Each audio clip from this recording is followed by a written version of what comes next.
Matagumpay na nasabat ang isang fishing boat sa isinagawang seaborne patrol operation sa seawaters ng Barangay Tagulo, Sultan Naga de Maporo, Lanao del Norte. Nito lamang 13 ng Mayo taong kasalukuyan. Pinangunahan ng 5th SOU PNP-MG SND-SBC sa pangangasiwa ni Police Major Samuel C. Lim Jr., Officer in charge ng 5th Special Operation Unit, katuwang ang Philippine Coast Guard SND Substation, RMFB 10 105th Maneuver Company at Lanao del Norte PPO SND-MPS ang nasabing operasyon.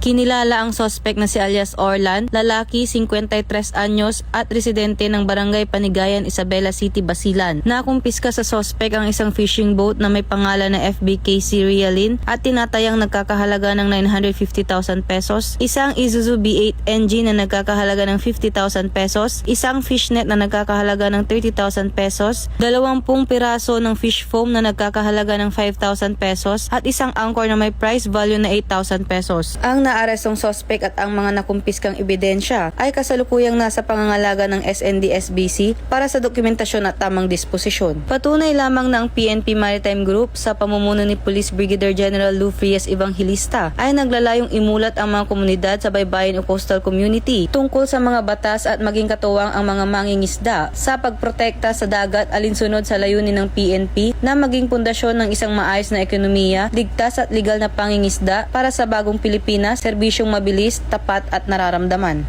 Mula dito sa 5th SOU Maritime Group, Sarangani Province, ako ang inyong PNN correspondent, Patrolwoman Luis Mariconde, alagad ng batas, taga-taguyod ng Balitang Pulis.